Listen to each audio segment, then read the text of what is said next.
मेरा चेहरा है वही दिखेगा और जो मेरे अंदर की आवाज़ है उसी आवाज़ का प्रतिध्वनित होगा, यानी जो लेके हम जाएंगे वही हमको वापस मिलेगा। हमारे गुरु शिव और हमारे साहब श्री दीदी माँ हमसे प्रसन्न कैसे होंगे, इस बात को समझने के लिए थोड़ा सा उस विषय पे जाना होगा जहाँ साहब श्री हम लोग को समझाए हैं। वो मेरे गुरुदेव हैं और गुरुदेव को प्रसन्न करेंगे तो हमारे साहब श्री दीदी माँ स्वतः प्रसन्न हो जाएंगे। कोई घर पे आ जाता था तो खाना पीना भी खिलाते थे, चाय नाश्ता कराते थे और उसके जूठे बर्तन को दीदी माँ धोती थी। ये इतना करते हो तो समझो कि भगवती शिव के चाहने वाले के प्रति कितना अधिक सोचती होगी, कितना अधिक चाहत रखती होगी। यदि महादेव का गुरु आदेशित कर्म करते हैं तो हमारे साहब श्री दीदी माँ तो निश्चित रूप से प्रसन्न होंगी और महादेव तो हमारे प्रसन्न होंगे ही होंगे। कुआं में तो आप जो देखेंगे, जो आपका वास्तविक तो होगा वही वापस होगा, जो आपका चेहरा होगा वही दिखेगा। प्रणाम, नमस्कार, वंदे मातरम। मैं गजेंद्र प्रसाद मधुबनी से आपका भाई और आज फिर आपसे मिलते हुए बहुत ही अच्छा लगता है।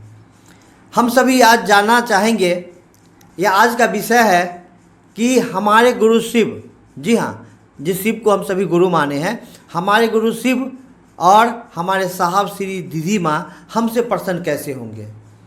तो हम सभी जानते हैं कि यदि महादेव का काम करेंगे, शिव गुरु के द्वारा आदेशित कर्म, जो साहब श्री को आदेश मिला तुम जो करते हो दुनिया को बताओ, तो साहब श्री के द्वारा जो हम सभी समझे हैं कि शिव कार्य करने का, तो शिव कार्य करेंगे तो महादेव प्रसन्न होंगे, निश्चित रूप से प्रसन्न होंगे। वो मेरे गुरुदेव हैं और गुरुदेव को प्रसन्न करेंगे तो हमारे साहब श्री दीदी माँ स्वतः प्रसन्न हो जाएंगे। इस बात को समझने के लिए थोड़ा सा उस विषय पे जाना होगा जहाँ साहब श्री हम लोग को समझाए हैं शक्ति का रहस्य नमः शिवाय कैसे है। तो वहाँ पाएंगे कि वहाँ यदि साहब श्री गुरु भाई बहनों का आदर सम्मान कितना करते थे, ऑफिस में उनका काम को प्राथमिकता देते थे। कोई घर पे आ जाता था तो खाना पीना भी खिलाते थे, चाय नाश्ता कराते थे और उसके जूठे बर्तन को दीदी माँ धोती थी।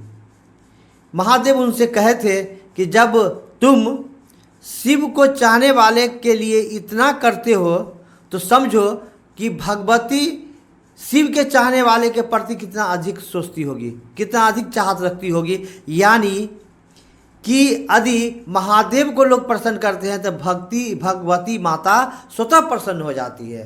तो यहाँ भी हम सभी देखेंगे कि यदि महादेव का गुरु आदेशित कर्म करते हैं तो हमारे साहब श्री दीदी माँ तो निश्चित रूप से प्रसन्न होंगी और महादेव तो हमारे प्रसन्न होंगे ही होंगे। साहब श्री एक बार बता रहे थे कि मैं वो पुराने कुएं के समान हूँ कि हर एक व्यक्ति आते हैं और उसमें अपने मन का आवाज़ सुनना चाहते हैं और अपना खूबसूरत चेहरा देखना चाहते हैं। यहाँ आने वाले, मेरे पास आने वाले सभी चाहते हैं कि मैं उनको जानूं, उनको देखूं, उनका आदर करूं और यहाँ पर से अच्छे अच्छे बच्चे जो वो सुनना चाहते हैं वो सुनकर जाएं। क्या ऐसा हो सकता है? क्योंकि कुआं में तो आप जो देखेंगे, जो आपका वास्तविक तो होगा वही वापस होगा, जो आपका चेहरा होगा वही दिखेगा और आवाज़ भी जो आप करेंगे उसी का प्रतिध्वनि सुनाई देगा। आप कभी निश्चित रूप से गए होंगे कुआं के पास। कुआं तो अब बहुत ही कम हो गई है, लेकिन कहीं होगा ना कुआं। यदि वहाँ देखिएगा, यदि साफ पानी है तो वहाँ आपका चेहरा, वहाँ कुआं में देखने पर कुआं में आपका जो वास्तविक चेहरा होगा वही चेहरा दिखता है। और वहाँ यदि कोई बात बोलिएगा, नमः शिवाय कीजिएगा, तो अंदर से भी नमः शिवाय नमः शिवाय नमः शिवाय का गूंज आएगा। यानी जो कुछ मेरा चेहरा है वही दिखेगा और जो मेरे अंदर की आवाज़ है उसी आवाज़ का प्रतिध्वनित होगा, यानी जो लेके हम जाएंगे वही हमको वापस मिलेगा। तो हम सभी यदि चाहते हैं कि साहब श्री हमसे प्रसन्न रहें तो साहब श्री की जो बताया हुआ जो बात है, शिव से प्यार करने का जो तरीका उन्होंने बताया है, उसी तरीका से यदि हम शिव गुरु कार्य करेंगे तो कोई जरूरी नहीं है साहब के नज़दीक जाकर के अपना चेहरा दिखाने का, कोई जरूरी नहीं है उनके पास जाकर के अपने मनपसंद बात सुनने की अभिलाषी बनने का, क्योंकि साहब श्री वैसे गुरु भाई बहनों को सदा अपने दिल में बैठाते हैं जो शिव कार्य करते हैं, लोगों को बताते हैं कि शिव क्या है। लेकिन कैसे? जैसे साहब श्री बताए हैं, क्योंकि साहब श्री जैसे बताए हैं वैसे करने भर मात्र से ही महादेव गुरु की दया प्राप्त होगी। क्योंकि आप जानते हैं कि शुरुआती दौर में महादेव के लगभग 112-13 शिष्य हुए हैं, लेकिन मध्यकाल में कोई शिष्य नहीं हुआ, खाली गई है। और आज के परिवेश में हजारों लाखों शिव शिष्य हो रहे हैं। तो आखिर क्यों नहीं हुआ मध्यकाल में? क्योंकि किसी ने बताया नहीं, किसी ने समझाया नहीं। और जो शुरुआती दौर में समझाएं या जो जाने वो अपने तक ही सीमित रख लिए। लेकिन उस परमात्मा की इच्छा से साहब श्री इस संसार में आए, उनको ये दायित्व मिला कि तुम जो करते हो लोगों को बताओ। और साहब श्री बताने लगे, महादेव भी प्रसन्न हो जाते हैं। और हमारे साहब श्री महादेव का काम हम सभी करेंगे तो हमारे साहब श्री दीदी माँ तो निश्चित रूप से हम पर प्रसन्न होते हैं। इसको और स्पष्ट समझने के लिए साहब श्री की एक बातों पर हम लोग ध्यान दें। बहुत से लोग साहब श्री की इस वाणी को सुने होंगे कि एक व्यक्ति आता है और वो कहता है कि मैं चाहता हूँ कि संतान मेरे पास भी हो, मैं भी किसी का पिता बनूँ। साहब श्री कहे बहुत अच्छी बात है। फिर पूछे साहब श्री क्या आपने शादी किया है, विवाहित हैं आप? तो कहा नहीं, मैं विवाह नहीं करना चाहता। बड़ी जोर से हंसी आई।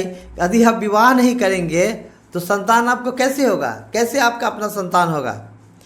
कहने का मतलब ये है कि शिव गुरु कार्य करेंगे, शिव को गुरु मानेंगे, शिव गुरु कार्य करेंगे, साहब श्री दीदी माँ जैसे बताए हैं उस तरह करेंगे, तब ही हमें शिव गुरु की दया प्राप्त होगी और हमारे साहब श्री दीदी माँ और मेरे गुरु महादेव हम पे प्रसन्न होंगे।